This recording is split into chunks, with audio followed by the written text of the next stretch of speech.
Mesdames, Messieurs, bonsoir et bienvenue dans l'actualité ce soir. Cette marche blanche a joué les tours un an après le drame qui a coûté la vie à une fillette de 10 ans qui était scolarisée à l'école Mignonne.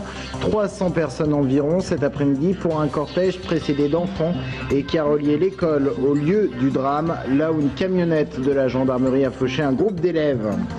Le conseil municipal de Tours hier soir et cette décision d'installer l'école des Beaux-Arts boulevard Béranger entérinée. Nous ferons le point sur ce projet initialement prévu sur le site MAM. Et puis une exposition à la mairie de Tours, 13 chefs-d'œuvre propriété du réalisateur René Clément. Ils sont notamment exposés dans le cadre d'une vente aux enchères. L'affaire avait fait les gros titres il y a tout juste un an. Un gendarme qui perd le contrôle de son véhicule dans un rond-point de Joué-les-Tours et qui a fauché un groupe d'enfants scolarisés à l'école Mignonne.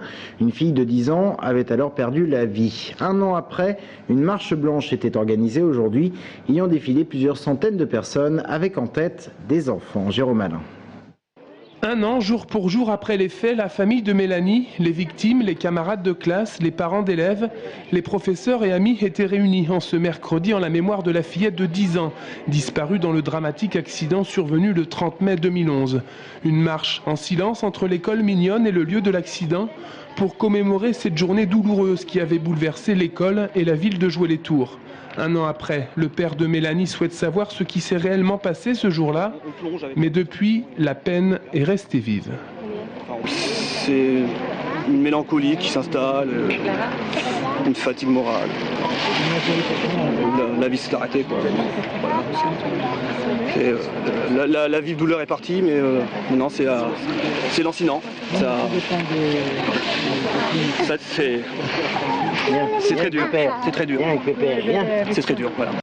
Un an après les faits, l'information judiciaire est toujours en cours. Une expertise technique sur le fourgon a révélé à l'époque une crevaison lente sur l'un des pneus de la camionnette, ainsi que la probable présence d'une nappe de gasoil sur la chaussée. L'enquête soulève également que le gendarme conducteur était sous l'influence de médicaments, et notamment d'anxiolytiques. Les familles des victimes ont réclamé une contre-expertise suite aux premières conclusions. Le rapport de cette seconde enquête doit être mis au jour d'ici 2 à 3 semaines, selon le procureur Philippe Varin. Cet après-midi, des roses blanches, des dessins, des mots d'amitié ont été déposés au bord de la route où il y a un an, la fillette a perdu la vie. Pendant de longues minutes, nombreux sont restés aux côtés des parents de Mélanie pour lui rendre un hommage en toute simplicité, mais plein d'émotions. En bref, une banque à Tours-Nord braquée aujourd'hui. Il s'agit de l'agence Société Générale du Haut de la Tranchée.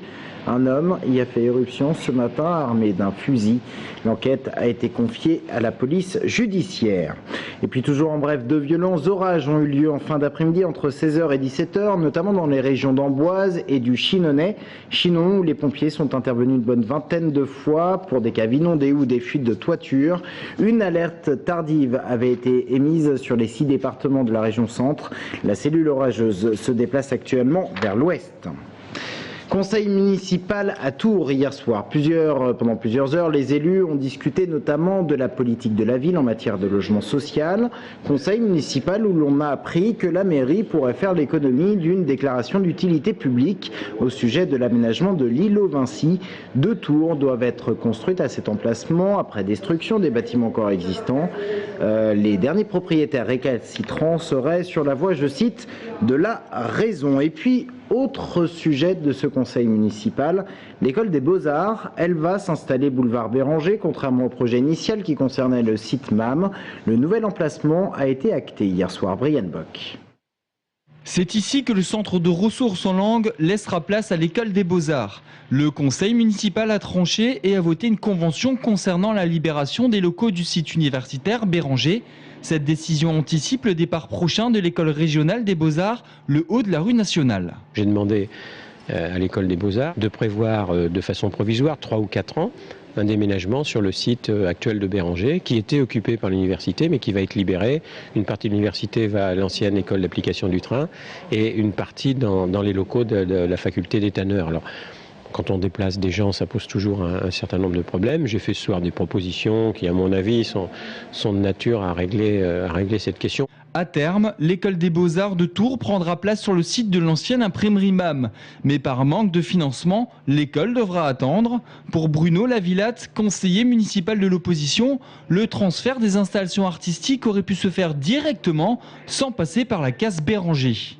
Je trouve que une salle d'expo destinée aux étudiants aurait été parfaitement adaptée sur le pôle des arts graphiques MAM. Parce qu'il y avait le lieu, il y avait la possibilité de faire un aménagement. Donc c'est un point de désaccord avec le maire de Tours. Le transfert de l'école régionale des Beaux-Arts sera terminé en juillet 2013 pour laisser place au projet du Centre d'art contemporain de Tours. Un campement en plein cœur du quartier du Sanitas à Tours. Il s'agit d'une vingtaine de personnes, des demandeurs d'asile qui n'ont pas de logement, dont un bébé de 3 mois. Ces familles viennent du Kosovo, du Sri Lanka, d'Arménie, de Géorgie ou du Congo. Écoutez plutôt le témoignage d'une Arménienne qui vit dans ces conditions, ainsi qu'une militante d'une association.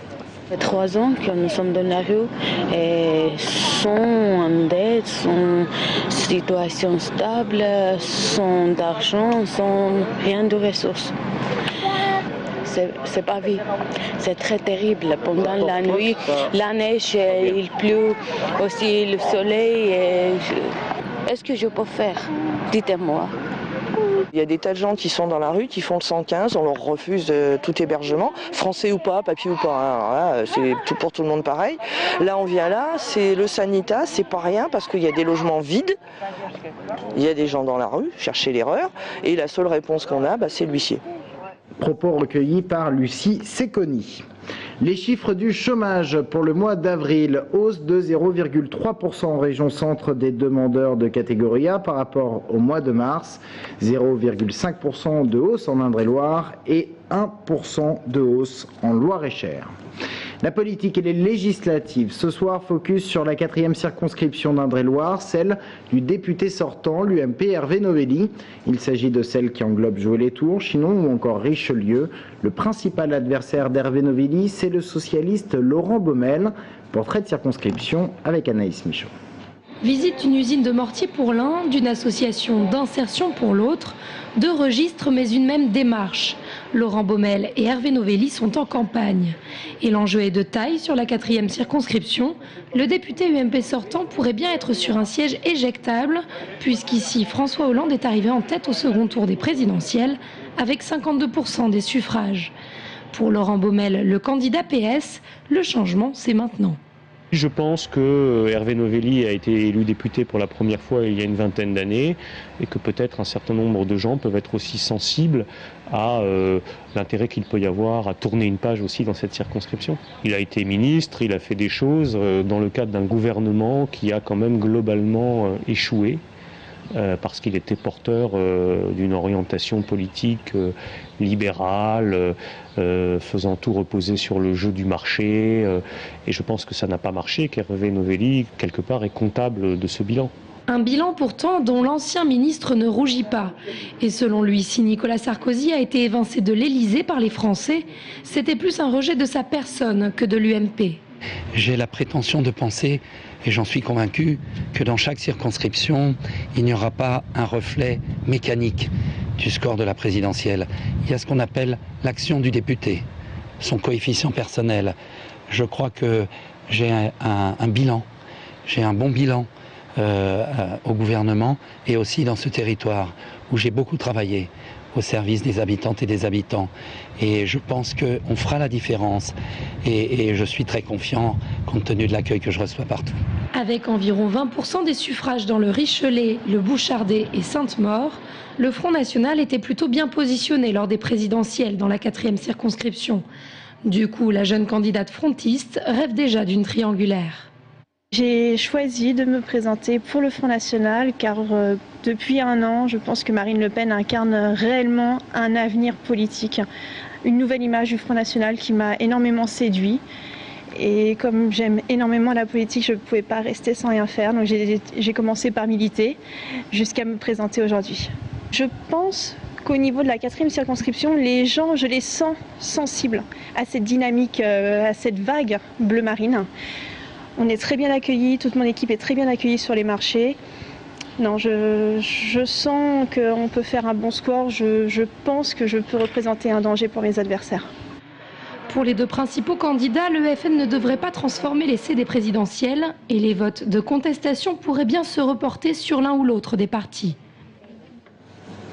Outre l'UMP, le Parti Socialiste et le Front National, quels sont les autres partis représentés? Eh bien, vous les voyez, il y a l'Alliance Royale, le Trèfle, l'Europe Écologie, le NPA, le Front de Gauche, le Debout la République, le Modem, Lutte Ouvrière ou encore le Centre pour la France.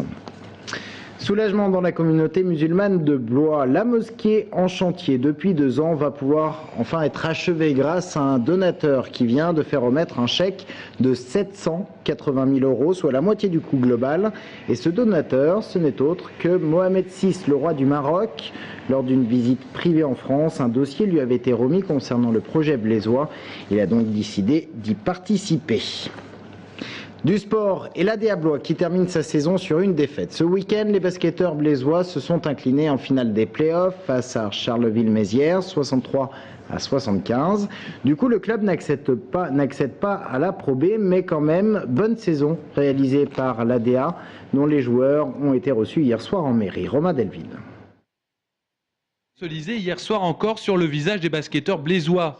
Oui, l'ADA a raté la dernière marche des playoffs pour accéder à la Pro B, mais oui aussi, la saison a été belle, a fait vibrer les supporters et bien au-delà. L'histoire du basket à Blois, c'est quand même une vieille histoire d'amour, et l'amour a été clairement revigoré, je dirais, avec les succès de cette année, avec cette belle mission, par les déplacements des supporters, par l'argouement qu'on a suscité au-delà de nos frontières. En présence du maire, le président Daudin et le capitaine Pierre Brochard ont souligné les conditions difficiles et le caractère vieillissant du Palais des Sports.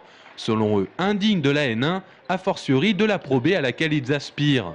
Nous sommes les plus mal logés pour y développer toutes les actions sportives, sociales, éducatives, en n'étant pas dans une salle qui est à notre disposition, en ayant des infrastructures vieillissantes, obsolètes, et qui nous posent énormément de problèmes en termes de gestion. Marc Grécourt a évoqué du coup le futur complexe du jeu de paume, dont la première pierre pourrait être posée en fin d'année.